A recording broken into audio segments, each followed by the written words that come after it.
সাজলি হুজুর ডাকতেছে আমার কাছে, মুরিদ হন জান্নাত পেয়ে যাইবেন।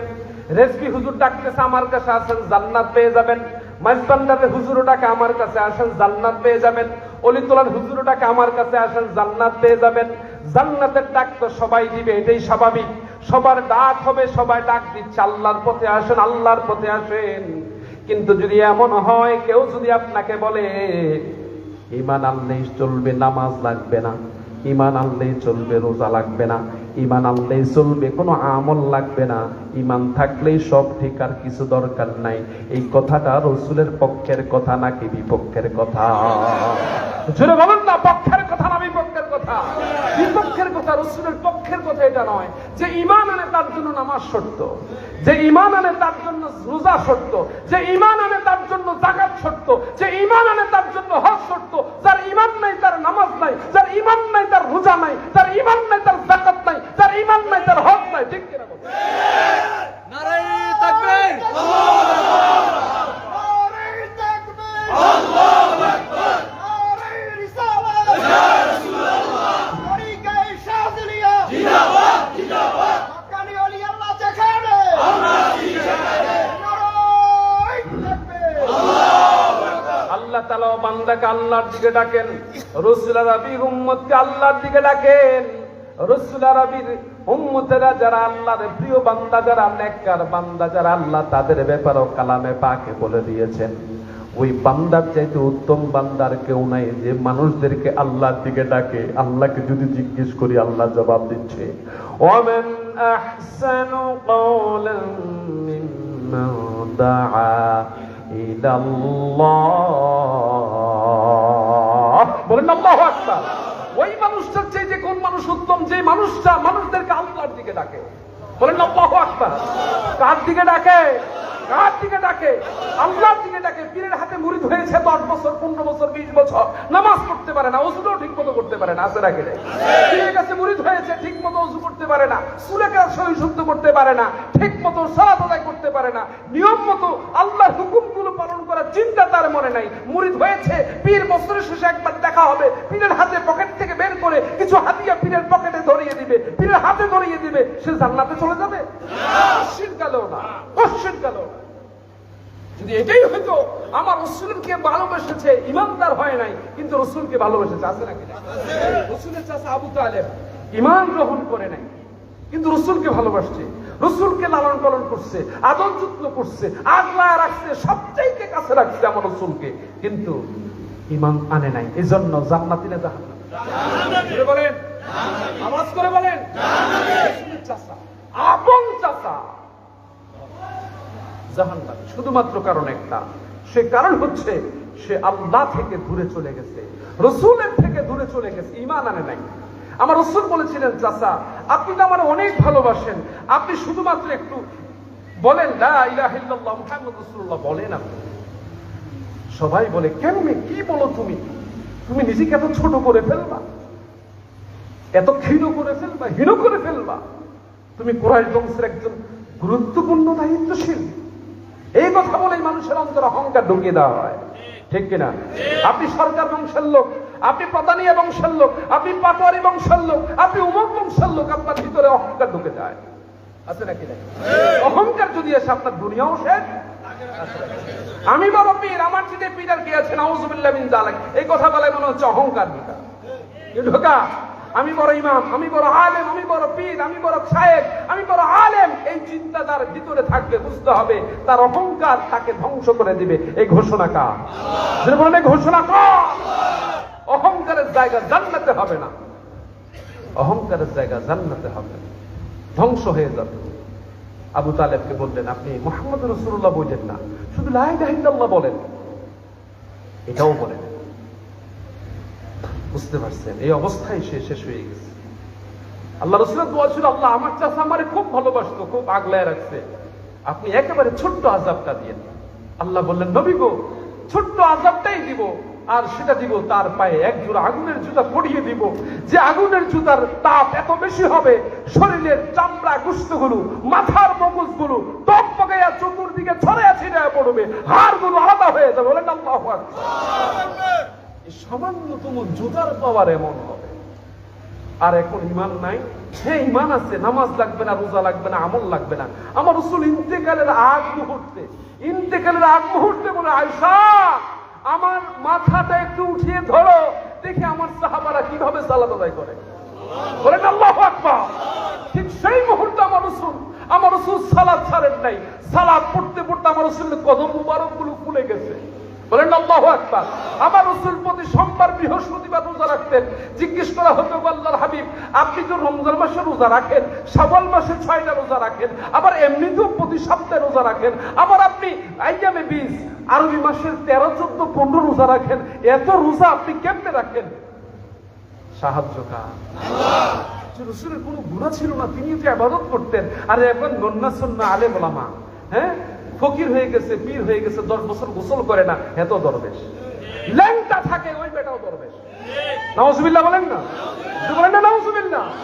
ল্যাংটা থাকে, ওই যে ল্যাংটার দরবার। আমাদের বক্তব্য একটা আছে, মেলা বন্ধ করে দিয়েছে, আপনারা শুনেছেন বোধহয়, প্রশাসন মেলা বন্ধ করে দিয়েছে। গত বছর আমরা চেষ্টা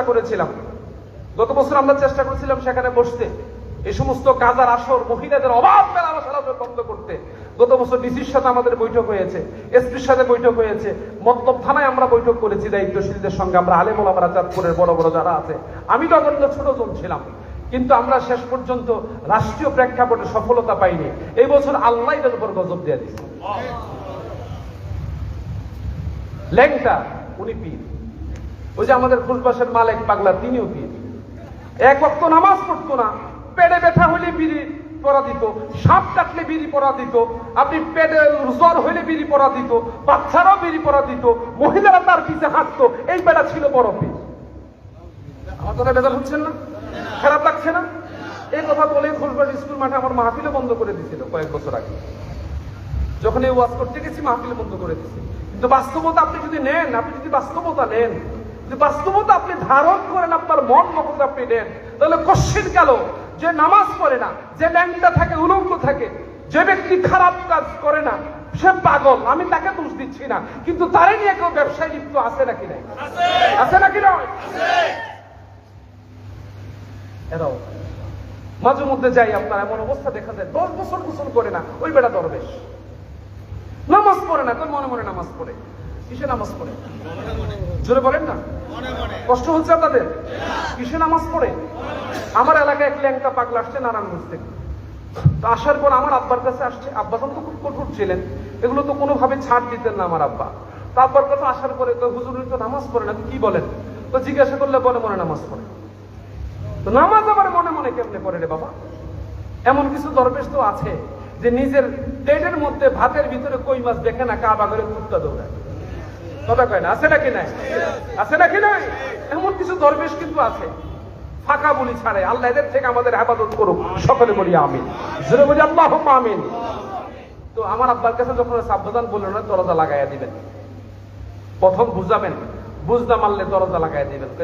তো দরজা লাগায় যদি ওনার পায়খানা প্রস্রাবে ধরে, তাহলে ওনাকে বাহির থেকে বলবেন, হুজুর আপনি মনে মনে করেন। এইবার শেষ পর্যন্ত খাবার দাবার যদি চায়, তখন বলবেন মনে মনে করেন। তো নামাজ যদি মনে মনে করা যায়, নামাজ কি নিয়ত আছে নাকি নাই? রুকু আছে নাকি নাই? সেজদা আছে নাকি নাই? আছে। দেখবেন এই সমস্ত ভণ্ডরা, সত্যিকারের আলেম যারা, তাদের কাছে মুরিদদেরকে যেতে নিষেধ করে, তাই যাবি না, এই সমস্ত আলেমদের মাহফিলে যাবি না, এই সমস্ত শায়েখ পীরদের মাহফিলে তোরা যাবি না, তাহলে তোরা ভণ্ড হয়ে যাবি, তোরা ইসলাম থেকে দূরে চলে যাবি। শুধুমাত্র নিজের আখের কুসানোর জন্য নিজের পকেটের ভিতরে মুরিদদেরকে রাখতে চায়। আছে নাকি নাই? এটা ভণ্ডামি করার মতো লোক বর্তমান পৃথিবীতে অনেক বেশি বেড়ে গেছে। ঠিক আছে, তার কারণ হচ্ছে এই ধর্মীয় ব্যবসার ধরনটা আলাদা। আল্লাহ হুজ্জার মাফ করুক, আল্লাহ হুজ্জার মাফ করুক। আমরা মনে করি যত পীর, আগে তো পীর বহু দূরে দূরে ছিল, এখন গ্রামে গ্রামে খুঁজতে গেলে পীর পাওয়া যায়, পীর ফকির পাওয়া যায়। প্রায় অঞ্চলে এখন এরকম হয়ে গেছে। আর এটা এমন একটা সুবিধা যে যত মুরিদ বাড়বে, তত পীরের পকেট ভারী হবে। মন খারাপ করছে? বেজার হয়েছে? হ্যাঁ, বলতে হবে যে হুজুরের সাথে দেখা করতে গেলে কিছু হাদিয়া তোফা দিতে হবে। নামাজ পড়ার দরকার নেই, রোজা রাখার দরকার নেই, হুজুর তুলে সারাইয়া দিবে, তুলে হুজুর সারাইয়া দিবে। নাউজুবিল্লাহ, আসতে বলবেন না, জোরে বলেন না নাউজুবিল্লাহ। এই সমস্ত করে মানুষদেরকে ধোঁকা দিচ্ছে। মানুষদেরকে দিন থেকে দূরে সরিয়ে দিচ্ছে। যখন মানুষের কাছে স্পষ্ট কথাগুলো আসে, আল্লাহর বাণীগুলো স্পষ্টভাবে পেশ করা হয়, রাসূলের সুন্নাহ আদর্শ হাদিস যখন স্পষ্ট পেশ করা হয়, তখন আর কিছু মানুষের গাত্রদাহ হয়, কিছু আলেমের গাত্রদাহ হয়, কিছু মানুষের অন্তরে এটা লেগে যায়। তারা চায় ওই আলেমগুলো আমার এলাকায় না আসুক, আমার দরজা না আসুক। তার কারণ হচ্ছে ক্ষতি আমার হবে তারা যদি আসে। এমন অবস্থা সমাজে এখন শুরু হয়েছে। এমন অবস্থা যেমন আগে শুনতাম কিছু মাতাব্বর ছিল এই গ্রামে যেন শিক্ষিত না হয়। হয়তো রামমোহনে ছিল না, সরকার সাহেব শুনতেছেন, রামমোহনে বলেছিল না, কিন্তু অনেক থেকে এটা ছিল। আমার বাড়িতে আমি একমাত্র শিক্ষিত মাতাব্বর, আর যেন কেউ শিক্ষিত না হয়। ছিল কিনা এটা? ছিল না। কেন ছিল? মুসলিমদেরকেও যেটা করা হতো, মুসলমানদেরকে তো করা হতো। হিন্দু জমিদার যারা ছিল তারা মুসলিমদেরকে কুক্ষিগত করে রাখতো, তারা পড়তে পারতো না। ঠিক না বেটি? এরকম হতো তো, ইতিহাস দেখেন না? এখনো কিন্তু তাই আছে। তার কারণ হচ্ছে যখন আপনার কাছে স্পষ্ট আলো চলে আসবে তখন কিন্তু আধার দূরীভূত হয়ে যাবে। ঠিক কিনা? আপনি আধারের ভিতরে কয়কাল মানুষকে রাখবেন? এজন্য জানা বোঝা উচিত। আপনি সাজুলি হুজুরের কাছে আসবেন, আমাদের কাছে অনেকে মুরিদ হওয়ার জন্য আসে, বলি কেন আসছে? ও তো চিন্তা করে আসছে। আরো চিন্তা করেন, আরো দেখেন, আরো বুঝেন, আরো চিনেন, আরো খোঁজ খবর নেন, তারপরে আপনি আসেন। ঠিক আছে? আর অনেক হুজুরেরা দিকে ডাইকানা মুরিদ করে, এই তুমি মুরিদ হইছো, এই তুমি মুরিদ হইছো, এই তুমি মুরিদ হইছো, আসো আসো মুরিদ হও। মুরিদ হওয়া মানে কি তোমার জান্নাত হয়ে গেল? কোশ্চিন কালো না। মুরিদ হইতে হবে, মুরিদ হওয়া ছাড়া বিকল্প কোনো পথ নাই। আল্লাহ রাসূল বলেছেন বায়াতের মৃত্যু জাহেলিয়াতের মৃত্যু। বায়াত হইতে হবে, কিন্তু বায়াত কার কাছে হবে, কোথায় হবে? এই প্রেক্ষাপটটা মানুষ খোঁজে না। আমরা হুজুরেরা বলে দিই উলিল আমরে মিনকুম, তোমরা আল্লাহওয়ালাদের কাছে মুরিদ হও। একজন নবীজির কাজ ছিল কি? নবীর কাজ ছিল মানুষকে সৎ পথে ডাকা। ঠিক কিনা? নবীজির কাজ ছিল মানুষদেরকে অন্যায় পথ থেকে সরায় রাখা। ঠিক কিনা? নবীজি সাহাবায়ে কেরামদেরকে নামাজ শিখাইছে না শিখায় নাই? জোরে বলেন। ওযু শিখাইছে না শিখায় নাই? খাবার দাবার কেমনে খাইবো শিখাইছে নাকি শিখায় নাই? উঠা বসা কেমনে করবো শিখাইছে নাকি শিখায় নাই? সালাম শিখাইছে নাকি শিখায় নাই? মানুষের সাথে আচার ব্যবহার কেমন হবে শিখাইছে নাকি শিখায় নাই? টয়লেটে গেলে কেমনে যাবে, বের কেমনে হবে শিখাইছে নাকি শিখায় নাই? দাওয়াতে গেলে খাবে কেমনে শিখাইছে নাকি শিখায় নাই? এখনকার বলেন তো, মনে কষ্ট নিয়েন না, আমাদের ভিতরে কয়জন পীর মুরিদদেরকে হাতে কলমে ধরে ধরে এগুলো শিখায়? দেখেন তো, খুঁজলেন? আমাদের কাছে আমার এক দরবারের এক খাস তালিমে অনেক দরবারে মুরিদের আসছে, তার মধ্যে এক মুরিদ 17 বছর পীরের কাছে মুরিদ হয়েছে। উনি অজুর নিয়মটা জানে না, অজুর নিয়মটা জানে না। ওনারা জিজ্ঞেস করলাম আপনার পীরের সাথে আমরা দেখা হয়েছে কয়বার, কোন পীরের